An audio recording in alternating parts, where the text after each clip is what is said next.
Imperfect Thriving, Episode 43, Uncommon Medicine with Dr. Grace Hameister. Do you ever procrastinate? Do you ever beat yourself up with critical self-talk and feel like a failure? Do you or others often fail to live up to your own expectations? You might just be a perfectionist, my friend. I know because I'm a recovering perfectionist myself. Through my education and experience, I've learned how to let go of perfection and begin enjoying my life to the fullest. And I want you right here with me. Go ahead and sign up for my free Progress Over Perfection workshop that I created to help you move from struggling with perfectionism to living a satisfying and fulfilling life. And if you still aren't sure whether you are a perfectionist, I have a free quiz at the beginning of the course. And if you check any of those boxes as yes, then this course is for you. All you need to do is go to imperfectthriving.com right now and click on the free Progress Over Perfection workshop, and you can get started right now. I'm Kathryn Ely, former attorney turned licensed counselor and coach. Oh yeah, and recovering perfectionist. It wasn't long ago that my self-criticism and fear kept me from having the self-worth, confidence, and courage to make my life my own. Through life lessons learned and by going back to school in my 40s, I am finally enjoying my life in a way I never thought possible. And it is amazing. I want you right here with me. No need for you to go back to school either. I created this podcast to show you the way to the imperfect thriving kind of life, based on what you value, filled with self-worth, confidence, way more joy, and no more regrets. So let's go. When people are at their wits' end and they don't know what else to do, and they truly are just feeling like their world is going to just be upside down forever, whether it be they have psoriasis that won't go away, or they're in the beginning stages of diabetes, or they have diabetes starting to get wounds and all the complications that come with that. When I finally get to that place where they find me and I can do what I do, and you can see their body changing as you start removing the toxins from their system, be it from the environment, the foods they're eating, or the excessive pharmaceuticals that they may have had at this point. Hey there, you're listening to Imperfect Thriving with your host, Kathryn Ely. But if you are ready for a healthy helping of life-changing productivity wisdom with a side of quirkiness, come check out my show. This is Chris McPeak with the Elevate Your 8 podcast. This episode is about your physical and mental well-being domain. Have you ever struggled to find a diagnosis? Are you tired of taking prescriptions for every medical problem? Are you looking for a more natural approach to overall well-being? Well, my friend, you have come to the right place. Today we have Dr. Grace Hameister on the show. In her practice, Dr. Grace combines the best nature has to offer with the newest innovations in science, integrative medicine, nutrition, and human physical performance to provide clients with whole body and mind rejuvenation and repair. From cold laser therapy for accelerated tissue repair and pain management to anti-aging solutions with cellular detoxification, hyperbaric oxygen therapy, functional blood analysis, and optimal gut function and repair, Dr. Grace integrates the best tools available for the most effective individual outcomes and consistent clinical results. And Dr. Grace is a current member of the American Academy of Private Physicians. I won't keep you waiting any longer. Let's dive in.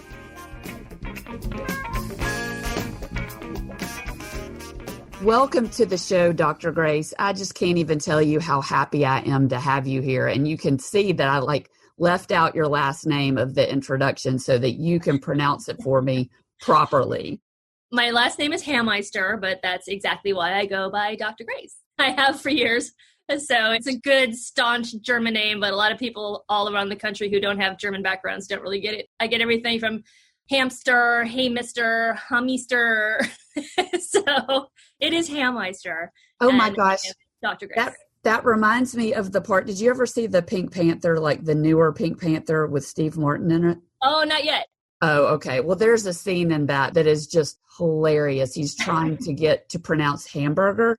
Oh, It okay. is so funny, and it just, oh no. Yeah, for me, in the it was when Rob Schneider was on Saturday Night Live. He had that SNL skit where he was in the copy guy, and he'd be like, "Hey, it's the Rickaroonie, Rickara," or whatever the name Copies. was. Yeah. Yeah, I was the Hameister. Like, that's when people finally actually got my name to his credit.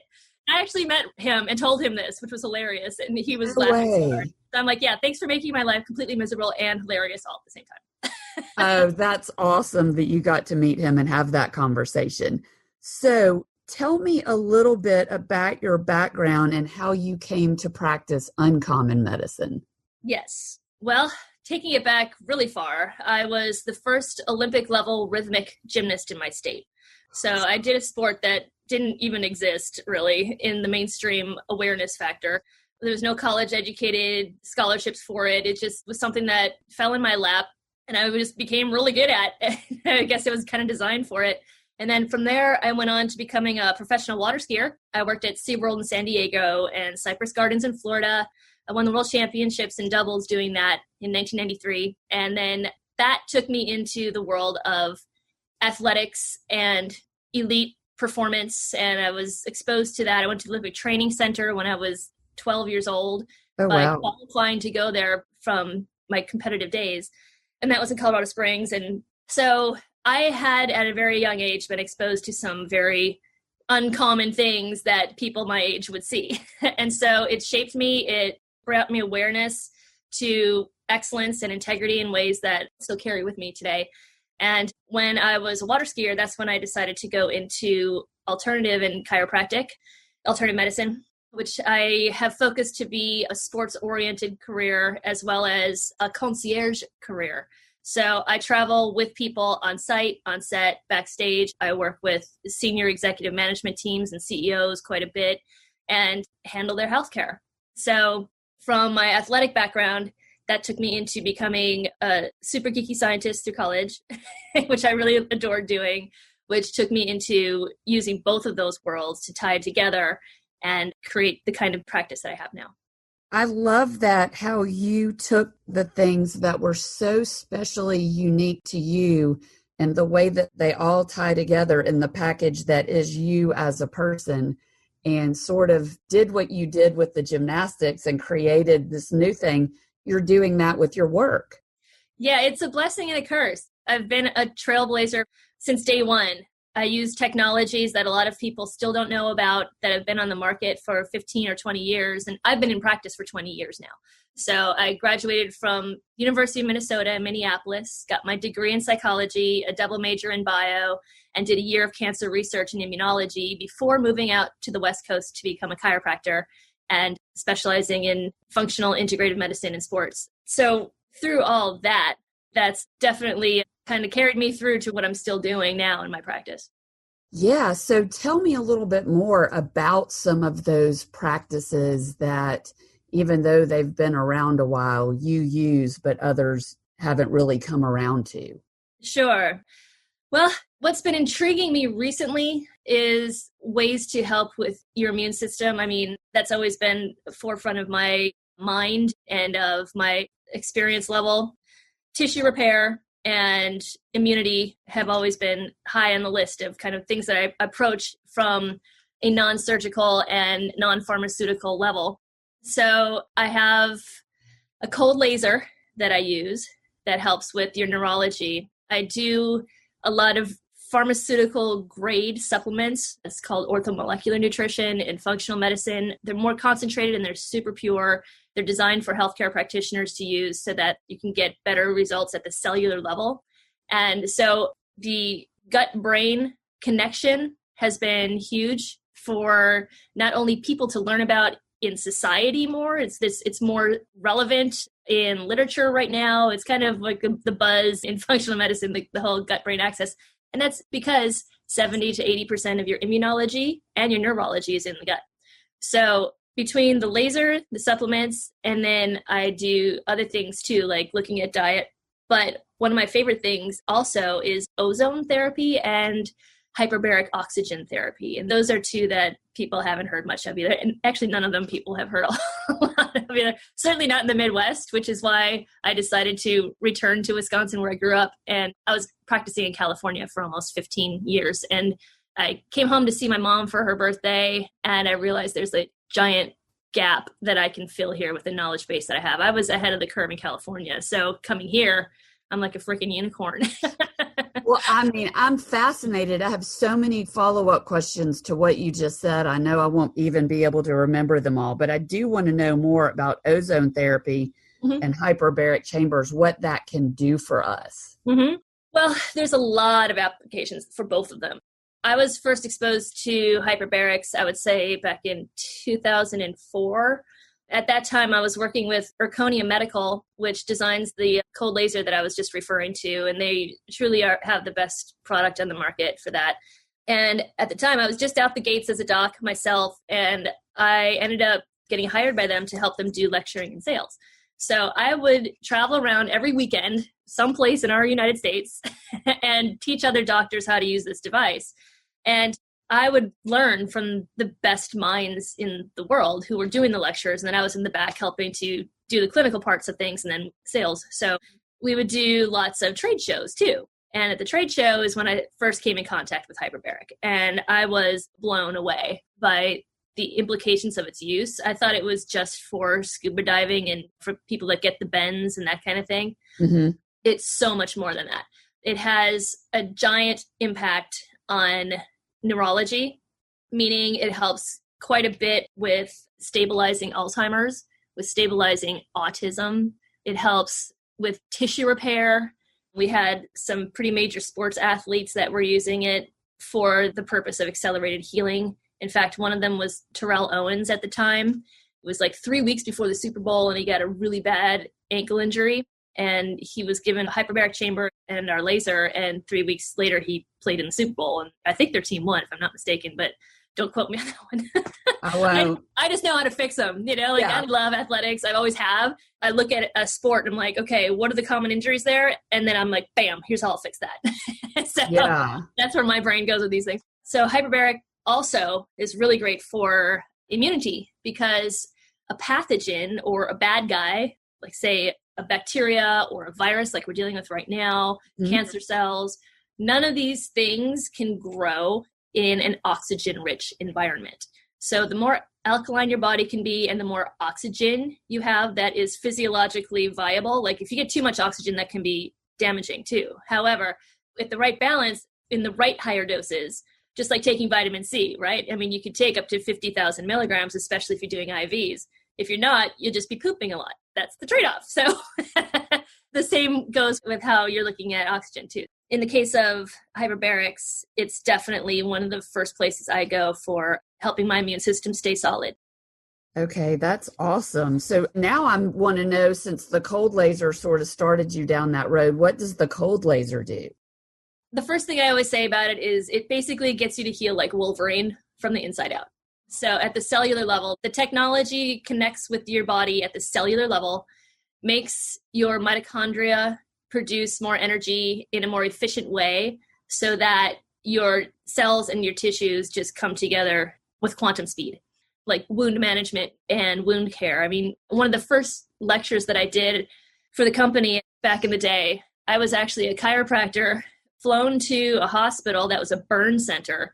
And I was lecturing to 3 MDs and 4 PTs on how to use this technology to help with wound management for people who had third-degree burns. And so talk about integrative medicine. I mean, that's about as integrative as it gets.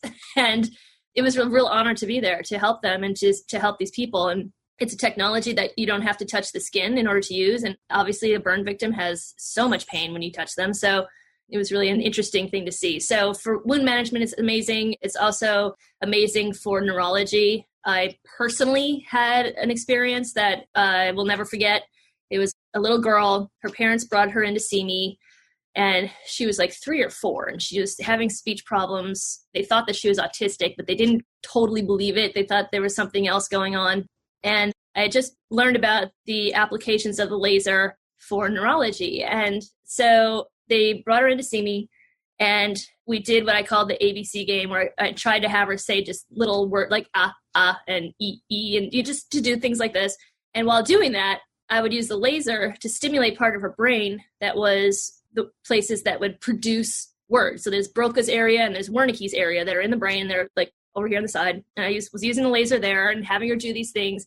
The next morning, the mother calls me and she sounded like, call me back kind of thing. So of course I'm like, oh God, wait, okay, this could be either really good or, all right, well, we need to explain why the laser did what it did, but yeah. It's been my experience that it's always been positive. So it's just that initial thought, you're like, oh God, what? But so I called her back and she's like, I don't know how to explain this. And I don't know what else to do other than to tell you, for the first time, I heard her say the word cookie with a C. She actually used the cookie.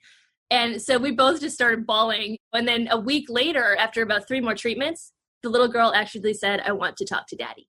So it was just so profound. And this kind of technology is so consistent, which is what is so amazing to have as part of my tool bag as a physician, because it just gives me the confidence that I know I'll be able to have a positive impact on people. It may not even be that profound every time, but it will make a difference.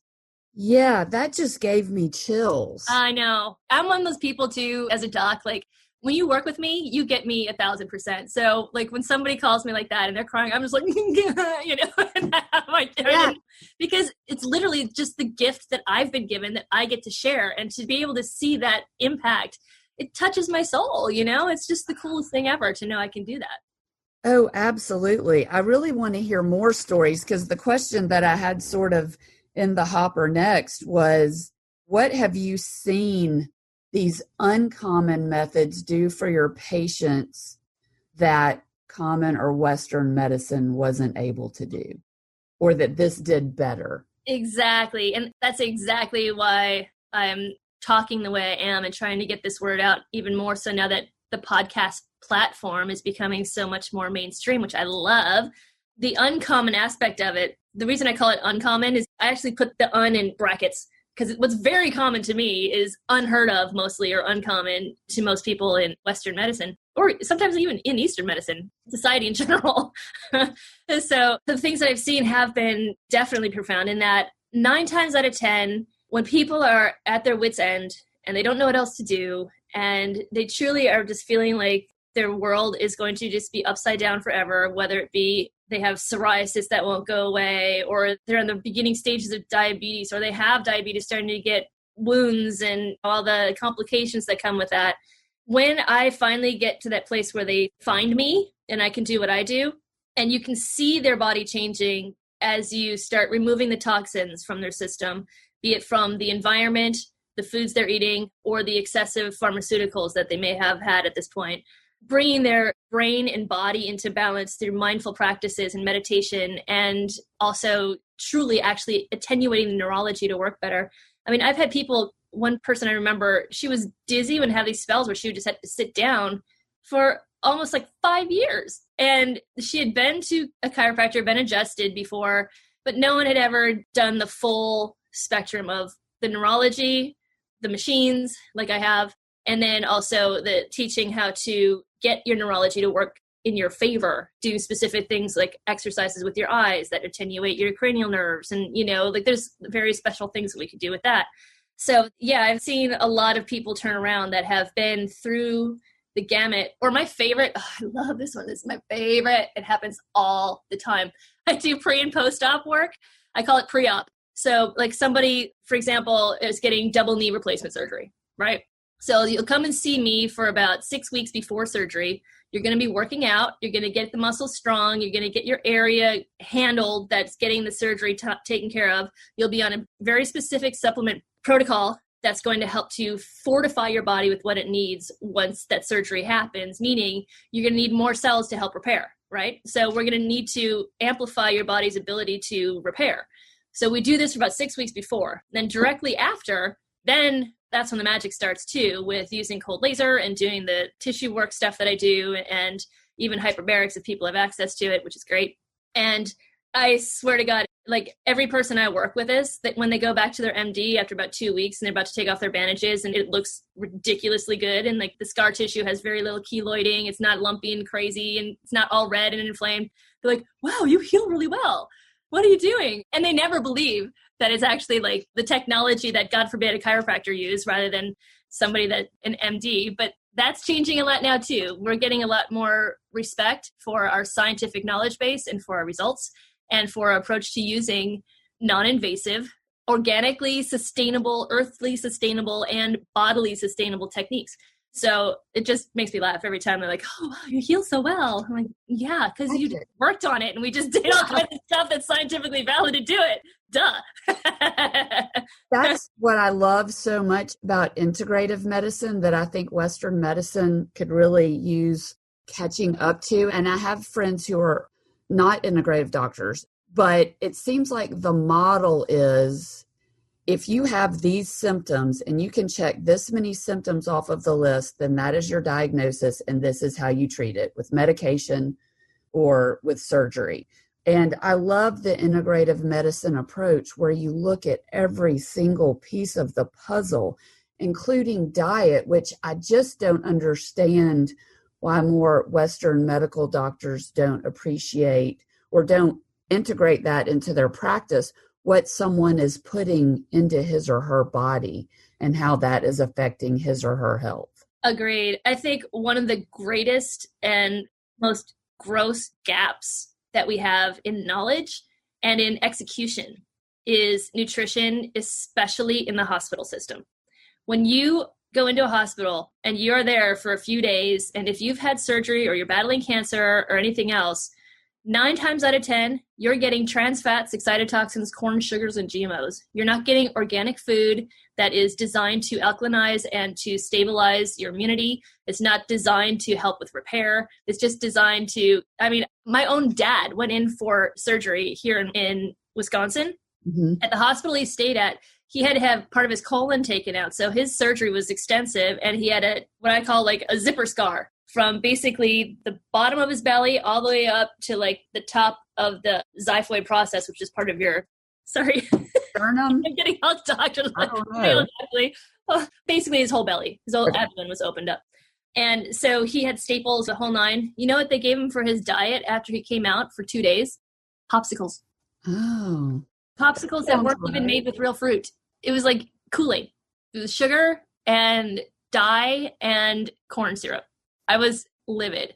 I'm like, can somebody find some damn pineapple juice in this place? Seriously, there's got to be something, because pineapples have bromelain in it, which is a natural anti-inflammatory, and papain, which is a natural way to be able to digest food. And since he can't have solid food anyway, he also can get this nutrition through this. And by the way, pineapple also is kind of one of my secret ingredients that I tell my athletes. Don't eat bananas. Eat pineapples, because you're actually going to get more potassium from them, and you'll have the digestible factor too. So you get actually more bang for your buck with a pineapple than a banana. Okay, I love that. Yeah. Because I steer clear of pineapples because I think they've got a lot of sugar in them, but I'm not seeing what they can actually. Yeah. One banana has 15 grams of sugar or more. It is way more sugar in a banana, and there's a lot less fiber. So the fiber gets broken down and eaten up more with pineapple. And also the pineapple has the other constituents that I just talked about, like the electrolytes and the potassium and the natural enzymes that help with repair and digestion. Okay. Mm-hmm. My son might be sending you a fan letter because he's a swimmer. 2 out of 3 of my kids are swimmers. And I try to get him to eat bananas, but he doesn't really like it. But I'm like, oh, you need the potassium. You need the this. Honey, he's going to love you because now he's going to get pineapple for that. Well, even better, coconut water too. I mean, if you really want to amp it up, but just realize that does have a lot of sugar. I would prefer coconut water kefir, because then now you're getting your probiotics in there too. And the probiotics eat the sugar that's in the coconut, but you're getting all of nature's magic pill, basically. Like if anyone's looking for a magic pill, it's coconut. It has basically everything you need for repair and for sustainability. It does have a high sugar content, though, when you're looking at the coconut water. So that's why I like to have the kefir instead, coconut water. Okay. Kefir. But coconut, like coconut oil, is a good fat. Oh, God, yeah. Absolutely. Oh, good. Because I put it in my morning smoothie every day, like a Perfect. tablespoon of Yeah. coconut oil. So Yep. good. And on top of that, besides coconut oil, you can use coconut manna is what it's called, or coconut butter is another way that people say it or that it's marketed. And that is the oil plus some of the meat in with it. So it kind of tastes like an almond joy butter or an almond joy bar without the chocolate. It has, the texture is thicker and deeper, and it's just less of that like oily, like kind of feeling, you know? Yeah. So that's a good one too. Okay. I definitely want to go farther down that path about foods. I want to know more about foods that heal. Like along those lines, tell me a little bit more about the gut-brain connection. Sure. Do you want to know more about it in a neurological way or how to facilitate it working better through food? Yeah, let's do that one. The second one. You facilitate better gut function through food? Okay. Yeah. I'm on it now. I'm like, let me put my brain in the right box for you to start talking about stuff. Okay, so first and foremost, you got to look out for the big five. And that is trans fats, excitotoxins, corn, sugar, and GMOs. Those are your biggest gut killers and cause permeability issues in how you can actually absorb nutrients, and issues in how you can eliminate toxins. So, and that first and foremost is your labels. So I don't care how many calories something has. I don't care how much sodium content it has. When you're looking at labels, I don't care about anything in that number section where it tells you, the numbers of milligrams and stuff. I don't care. That's not even where you're going to look. The first place you need to look is right below that, which is the ingredient list, which should only be like about this big. And I know that this is podcast, so you can't see what I'm doing, but I'm making a little tiny symbol with like my fingers. Yeah. Versus what you see on most ingredient lists, which is like 2 or 3 inches long, right? Yeah. And that brings me back to the Olympic Training Center days that I had, and we had classes there. And I remember our nutrition coach told us something that Jack LaLanne said. There's 2 things that she said that stayed with me, like till this day. I still remember what she said at that time was, in 10 years from now, 5% of the foods you eat haven't even been invented yet. I was like, what? As a kid. And you think about it, walk through your grocery store and look at the cereal aisle. Look at all the new waters that there are now. Look at all the power bars and stuff that are here now that weren't here 10 years ago. Mm-hmm. That is still true today. And what are all those things? They're manufactured, unedible food-like products, 9 times out of 10. There are some things that are good that are out there that are being created now, for example, to help with the gluten issues that are more and more prevalent because of a whole nother podcast we could talk about. But chips that are now being made out of cassava and being made out of cauliflower rather than corn. So you can avoid corn, and also to not have wheat. It's a combination. So those things are new. And so there's a plus and a minus to this newness. But that was one thing that blew me away. And then the second thing is, and this going back to the gut and what helps serve the purpose of your gut, is what Jack LaLanne said, which is, if God didn't make it, don't eat it. Yes. That's all. I mean, it comes right down to that. And that means, too, you're looking at genetically modified things. Trans fats and excitotoxins are basically outlawed as much as possible. Like even McDonald's has stopped using trans fats, for crying out loud. I mean, if one of the biggest chains in our society that has some of the worst food on the planet and does the worst damage to the planet, even they are taking trans fats out of their food, that there's something to be said there. It's illegal. So that's the first thing you need to do, is get rid of those big 5 to get your gut function better. Trans fats, excitotoxins, corn, sugar, and GMO. Okay, so what qualifies as an excitotoxin? An excitotoxin is MSG. Okay. They'll say natural flavors quite a bit on manufactured products. Cottonseed oil. What human on the planet is supposed to be eating cotton? I know you're from the South, honey. I know you know that you see a cotton plant, you want to go up there and suck on that seed? No, that hasn't crossed my mind yet. I haven't been why do I have cottonseed in my potato chips? Why? Makes no sense. And if you want more information about this too, I do have PDFs and shareables that people can contact me and get more information about exactly what to look at in the label. And these are programs that I do and have that can really get you to understand what to look for and how. Yeah, and I'm going to ask you about all of that at the end. I want to make sure we have all of your information so we can get more great stuff from you. So why is it that we need to remove these 5 from our gut? What do they do to us? Well, first of all, my biggest one that a lot of people don't know about or talk about, but I have been exposed to this and seen the effects of it for at least 15 years now, is corn. And here's what corn does. I'm going to get a little sciencey on you now. Okay. I'm ready. Drop in. Here we go. Okay. So in your body, you have a feedback loop for pain. It's called arachidonic acid feedback loop. Okay. And what's happening with this is that you have omega-3s and omega-6s. Okay. Omega-6s come in, like if you're cut or have surgery or you have like pain in your shoulder or something like that, omega-6s come in to signal your body that there is a wound site there that needs to be fixed. And that wound site generally also has an acid component to it. It's more acidic rather than alkaline. Okay. Now, omega-3s are the other part of that wheel that come in and help to repair that area and then bring in all of the soldiers that help with like macrophages and your white blood cells and all these things and scar tissue to build and all that kind of stuff, right? So when your body's in a state of stasis, it means complete balance, where you have one omega-3 and one omega-6, that's complete balance. Okay. Your body can handle up to 4 omega-6s and still be able to function pretty well. For every one omega-3, you can have 4 6s and still function well. And some foods, I think, I'm not mistaken, I think like sesame seeds have like 6 omega-6s for every 1 omega-3. I have a chart on that. I'd have to look at those again. I haven't looked at them in a little while. However, foods are biochemically relatable to an omega-3 and omega-6 balance. So depending on the food you're choosing to eat, you can either spike omega-3s or spike omega-6s, right? Corn, for every 1 omega-3 there are 80 omega-6s. So you are basically adding gasoline to the fire for any inflammatory process you have. If your gut hurts, if your shoulder hurts, if your back hurts, if you just had surgery, if you have brain fog, all of these things are amplified 80-1. So for every 1 kernel of corn you eat, every 1 piece of popcorn, every 1 tortilla chip that you would have to have 80 omega-3s to balance out chemically what that's doing in your body, biochemically. So when I have chips and salsa and I think I'm blowing up like a blowfish because of the salt, it's not probably the salt. Nope. It's the corn. Correct. And the salt has a factor, obviously. But if you're blowing up like that quickly and your joints feel kind of tight and achy and like maybe your jaw might hurt a little bit and your low back might hurt sitting in the chair a little while, that's corn. And that's all happening in your gut first.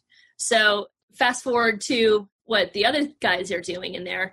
Not only are you creating more permeability issues, so like leaky gut, that creates a malabsorption issue. So you're not even getting the good stuff that you need. But then you're also filling your body with these empty calories that have no nutrient value. So take, for example, if you were to eat a Dorito. A Dorito is made out of corn, sort of. And then the rest of it is part of that 3-inch long list of ingredients, right? And the very first 2 are, one is trans fat, one is excitotoxin. It literally has like all 4 components, or excuse me, all 5, because it's the corn that they use is also GMO corn, which is directly correlated to liver and breast cancer directly. If you are eating a GMO that's corn-based, we're showing in science that they are directly creating cancer. So corn is my biggest, number 1 big fat no. You got to get off corn. And that means corn starch, corn chips, corn on the cob. Yes, it's organic. I don't care. It's still corn because it still is going to be that biochemistry of 6s to 3s. Whether it's non-GMO or not, it still messes up your inflammatory process and it messes up your gut. So I can tell you I will not have any sort of corn product after today. That's for sure. When I saw the pictures of the rats they did a study using corn that was produced by Monsanto, and they actually were denied publishing that in the United States for a while. It was just in France that you could see it because Monsanto is here, right? So that particular study, the tumors that have grown on these rats were close to the size of golf balls. And it was so disturbing to see, A, what the animal had to go through to prove that, B, we're getting this shit in our body. I mean, pardon me, but I call it like it is. It's just shitty. We shouldn't have to even look at this stuff. But that's just how the business of food is now, and the ability to create food-like products that have a shelf life that are highly addictive. That's the other thing too. Excitotoxins and trans fats are highly addictive. So you keep going back to them thinking that you're getting something from them, but you're actually just deteriorating your brain and your gut even more. Wow. That was so helpful. I love having that knowledge. Now, let's go further down that road. What are some common midlife issues like menopause for women, like thinning hair, like maybe growing around the middle? What can we do, or what foods can we eat that will help those issues? And what foods do we need to stay clear of that make those issues worse? Sure. Well, before we even go into the food aspect of it, let's look at lifestyle choice first. Yes. Okay. And this being another tentacle of the sphere of what needs to be looked at with humanity, with your health. It's not just going to be chemical or physical. It can actually be mental, spiritual, right? Yes. So especially with women's issues, and I'm acutely aware of these because I just turned 49 this last year. So we're like, yay, changes. But I kind of accelerated mine though too. I had a really aggressive business failure that happened, and I lost a ton of money, and it was super stressful. I'm on the other end of it now and recovering from that, both financially and physically. But it was a great adventure. I'm glad I did it. I have no regrets. It just stressed me the hell out. It really did. Like when the shit was hitting the fan, so to speak, it was hard. And that's where we're at right now, stress. So a lot of issues that are affecting women and men for that matter, but especially women when you're getting towards the perimenopausal area of your life, it will wreak havoc on your hormones. And the reason being is because of our fun little guy called cortisol. And cortisol, it will be the one that will increase the belly fat. It is your fight or flight hormone. It's the thing that happens when you are in a constant state of fight or flight, right? So you need to be able to calm down your immunity and your neurology, especially your neurology, by doing practices that help to bring down that fight or flight. And that's going to help to stabilize the cortisol a little bit. But here's what cortisol does that a lot of women don't know. When you have excess amounts in your body because of excess stress, or you're not working out enough to decrease it, because that's the one thing that will help to decrease it is a good solid workout. And that's 30 minutes a day, by the way. So cortisol actually pulls the same constituents out of your body that your normal hormones need to create themselves. So your estrogen, your progesterone, your testosterone, your estradiols, all of these are produced from the same constituents that cortisol does. But cortisol, because you're in fight or flight, shuts down those processes to make itself so that it can keep you in a state of being able to run away from that bear, right? Like that's what fight or flight is. You see a bear, oh my God, I got to run really fast or I will die, right? Well, we don't have bears anymore. We're just in a constant state of stress though, because you're sitting in front of the computer, you're dealing with all this stuff that's happening in the world right now. I mean, come on, look what's going on. We have our pandemic. We have a huge statement of social change that's going on that needs to for racial and gender equality. All these things are bubbling to the surface that have been here for a long time, but they're finally being heard. And it's stressful and it's hard. And if you're not finding resources of community that can help you and that where you can find areas to get out of your head, the hamster wheel of fear and anger, that is what's going to cause dramatic weight gain. It's going to cause a lot of hair loss. It's going to cause starting behaviors that are more addictive, like drinking wine more often, like binge eating, like grabbing for the comfort foods. You don't need to feel comfortable. You're already uncomfortable. What you need to feel is your body working better so that you don't have to be uncomfortable when you're constantly tired, when you're constantly in pain. Reaching for those other things that are chemically based is just going to feed the pain cycle. It's not going to help you get out to the other side where you can have function and optimal health. So that is where a huge chunk of women's health issues is being ignored. I mean, I do a lot of testing with hormones and more so now this part of my career than I did earlier, but also thyroid. When I moved back to Wisconsin, this part of the country, I was shocked. Like in my little town, almost 4 people have thyroid cancer. I'm like, what is this? Why is this even happening so prevalently here? And then when I would ask them to see their current labs, they had one marker of the lab that the MD would do. I do 4.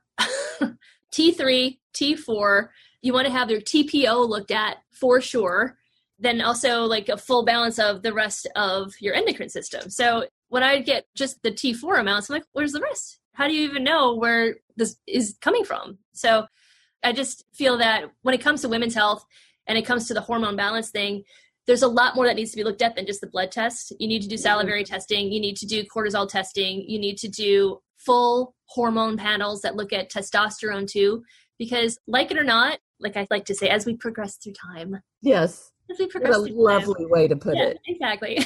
Because it's a battle every other day doing it. As women, testosterone decreases tremendously in our bodies, as men too, but women even more. And then, like it or not, here's what's really sucky about nature. Cortisol increases in production naturally as you age. So now you need to fight your own stress with the fact that your body is just going to make it more anyway. So you need to do things to help reduce that cortisol. And there are supplements that I have that do that. And the foods that I talked about, getting the toxins out and staying with, if God didn't make it, don't eat it. I'm telling you, getting those trans fats and excitotoxins out make a huge impact on how well your body can handle cortisol and get rid of it.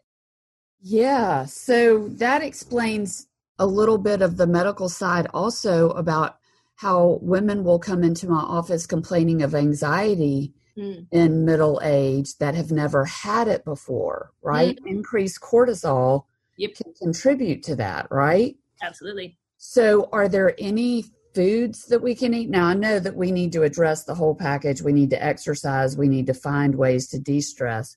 Are there any particular foods that can increase certain hormones that we might be low in? That one is very case specific. Okay. There are a lot of herbs and stuff. And yes, there are. For a question like that, though, if I start rattling off a bunch of stuff, I'm going to have a bunch of women go out there and start eating some herbs that they have no business eating right now because they're on one side of the coin rather than the other. So I love that question and it's completely valid. But coming from a practitioner point of view, I would prefer to answer that on a one-to-one basis with people because it truly does have an impact. I mean, I started doing one thing when my fight or flight hormone craziness was happening. I was doing other things too. Like I started taking DHEA because I figured, I must need help with that. And because there are some things. But until I actually did a salivary test and saw that I literally had 0 hormones left, I had none. My menstrual cycle was so bad, it was like I was being murdered every month. And it was more coming in and out. Like it wasn't as precise as it was. And I haven't been on birth control since I was like probably 28 years old.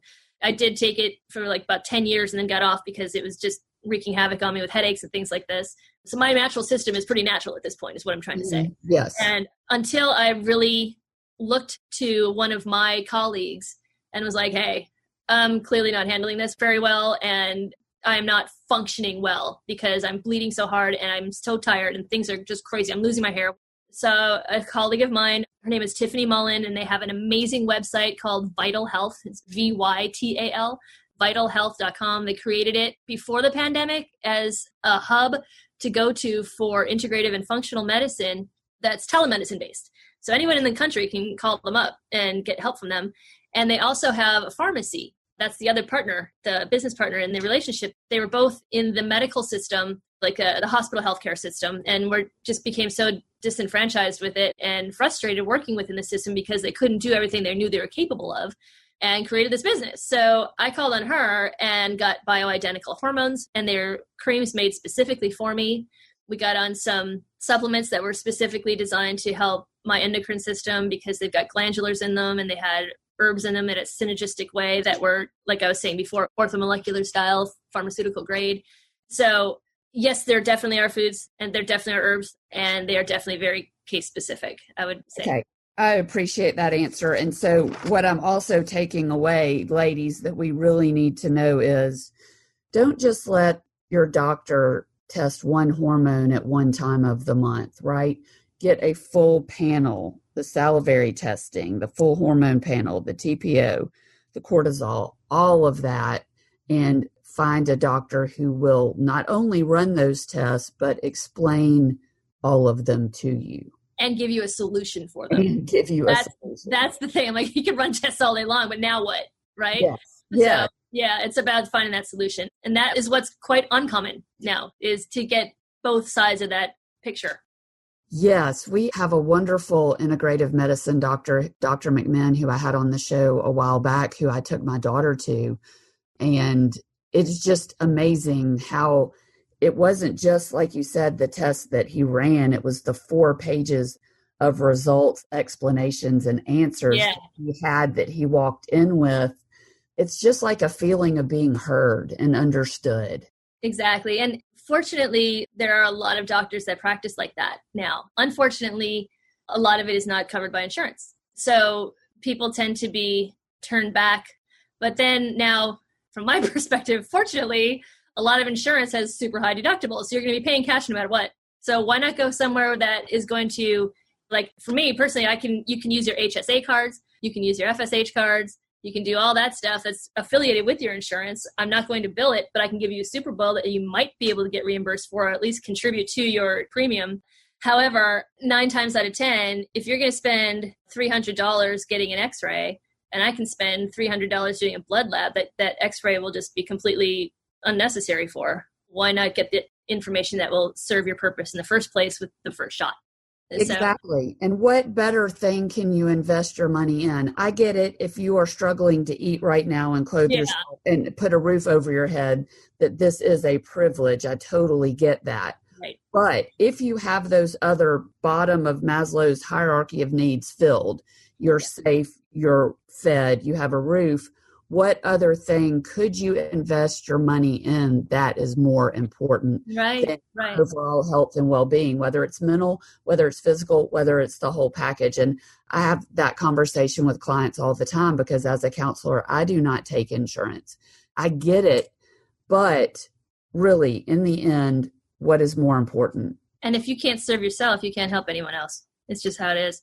And to that point too, that's kind of one of the benefits that I have and enjoy about having my own practice too, is that I can do things like what I do, which is anybody who is in the military or a veteran, anyone who is in the hospitality industry, like hotels and restaurants, chefs and servers, those guys that are being hit really hard right now, and any first responder that calls on me will always get $25 off every visit for life, because that's how I can give back. And I make that a policy in my practice to help people that need it. Oh, I absolutely love that. We need to include that in the show notes with all of your information for sure. I love that. So I know that you have doctor-patient privilege to work around, but keeping that confidentiality in mind, I know that you've worked with some famous athletes, some famous celebrities. Is there anything you can tell us, any names you can drop, anything you can tell us about who you've worked with? Sure. It's funny, in LA, we call it droppings, name droppings. Anybody who's doing this a lot, you're like, oh, they're doing the droppings. I appreciate that. I have had a very unusual career and, again, uncommon existence with being a doc. And I have worked with some really cool people too. And I actually do have a video on my website, and you'll see it. I have a couple of people that have just straight up just come out of the goodness of their hearts that I did not pay them. They just came in on a day that they were free and just talked about me and what we've done together. One of whom is Regina King, who my home slice. I love her. Love her. Gosh, she is just crushing it right now. I'm so proud of her. As you know, she's won several Emmys now, and now she's got an Oscar. I know. Created her own production company, and I'm so proud of her. And she is killing it. With me once in a while too. I mean, I'm not in LA, so I don't get to see them as much, which I hate. The ones that I really love seeing, I miss them so much. I really do.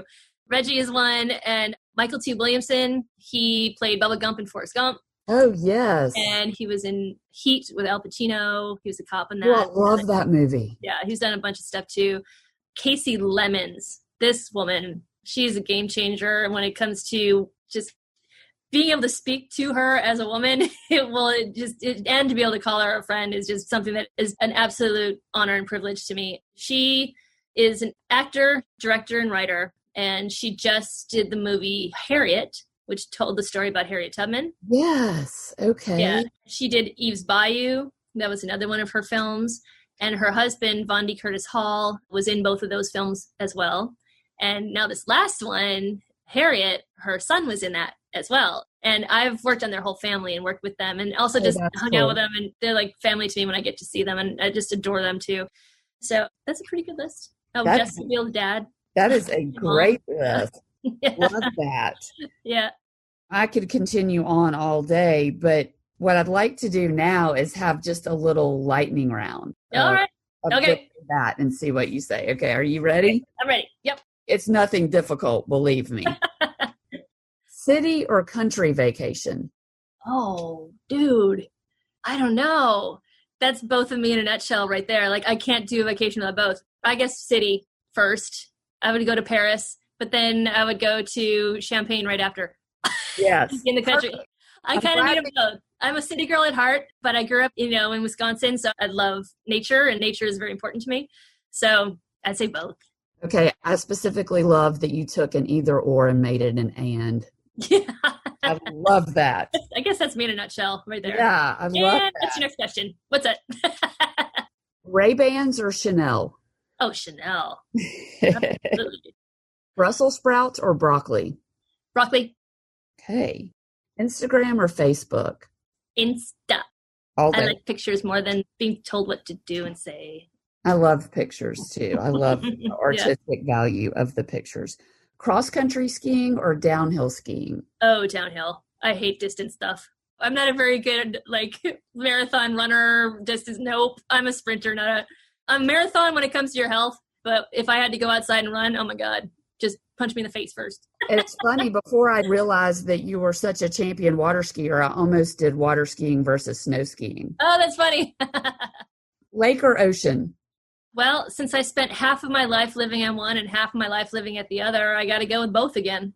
There you go. Just water. Yeah. I'm actually kind of gravitating more towards lake right now, just because I'm back near one again, and it is how I grew up. And Lake Michigan is like the ocean. It has a tidal system. It's just no salt in it. And you don't have as many fish that'll eat you. Yes. So I kind of like that too. You can relax a little bit more. When you can swim and not be like, what's down there? Well, Dr. Grace, where can we find out more about you? Obviously, my website, the portal that has pretty much everything, and that's sanerx.com. It's S as in Sam, A-I-N as in Nancy, sanerx.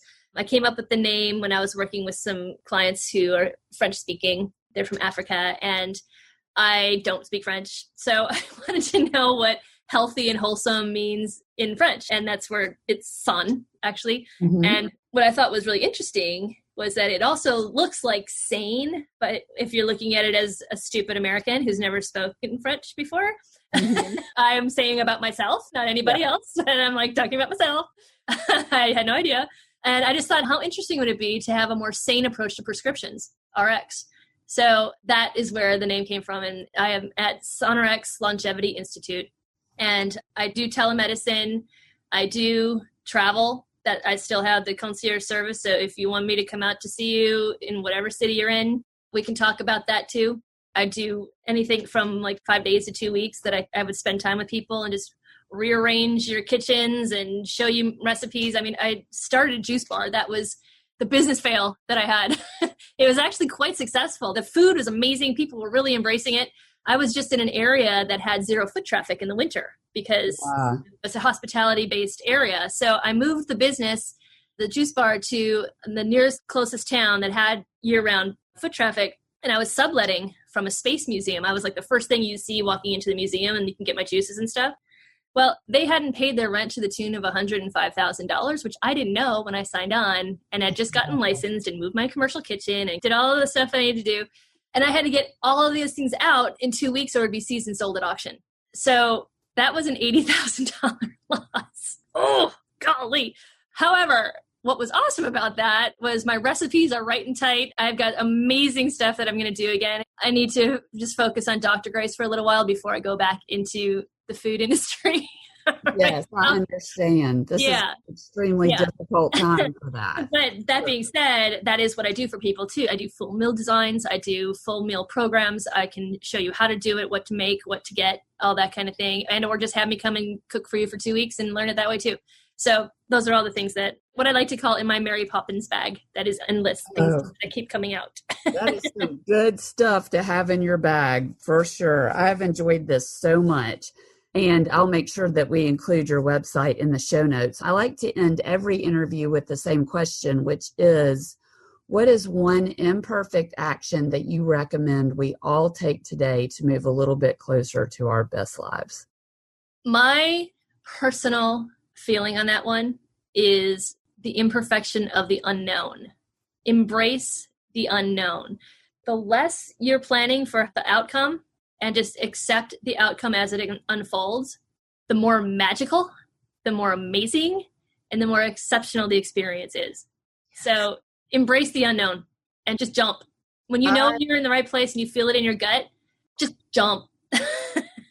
Second that motion, because when we let go of control, of having to have control over the outcome of something, and we can be fully present in the moment, that is when that's where the magic is. That's where the magic is. Those memories that you would overlook, the little joyful moments, and really the complete saturation of life, right?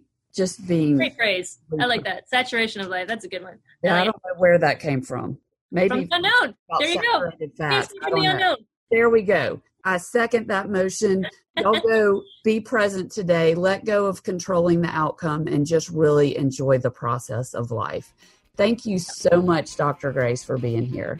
Absolutely. And thanks for having me. And I look forward to helping out in any way I can.